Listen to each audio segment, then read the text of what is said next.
السلام علیکم مینوال امید کوم چې تاسو به ټول روغ جوړ به وئ. عزتمنو نیلم ګل سره مسافرو په دوبۍ کې داسې کوم غلط کار وکړو چې نیلم ګل ته ډېر زیاته سخته غوسه ده.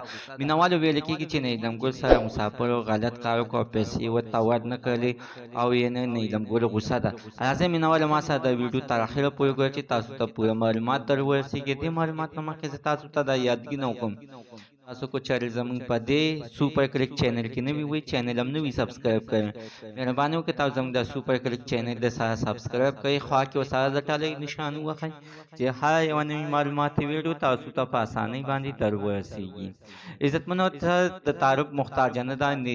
نیلم ګل نوم دی او د مراد ښځه ده د فاطمه ګل بند ده. مینوال تاسو ته یاد وي چې په دې باندې تېره ورځ دغسې قاتلانه حمله شوې وه چې دا بې بد شوې وه.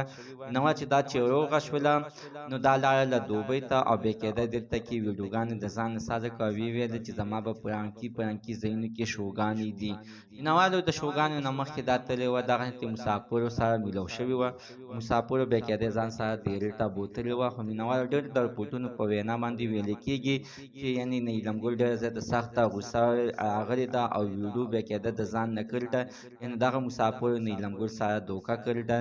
ډېر کسان همدغه هم وایي چې دوی سره یعنې په خپله دیره کې غلط کار وکړلو او هغه مسافر ترېنه لاړ ووتل او پیسې ورله ورنه کړې او بیا کېده نیلم ګل په غوسه کې همداسې خبرې وکړه او ویې ویل چې ما سره یعنې ظلم وشو زیاتې وشو او دې مسافرو سره به یعنې زه ګورم چې د کوم مسافر ما سره یعنې غلط کار کړی دی.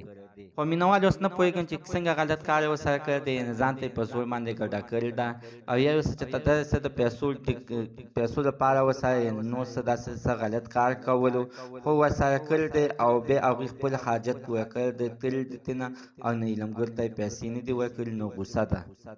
زموږ د عزتمن تننو زه معلومات د دې ځای پورې د نوي معلومات دپاره د سره زموږ د سوپر کلیک چینل د سره سبسکرایب کړئ. خوا کې ورسره د ټالۍ نشان ووهئ چې هر یوه نوي معلوماتي ویډیو تاسو ته په اسانۍ باندې در ورسېږي.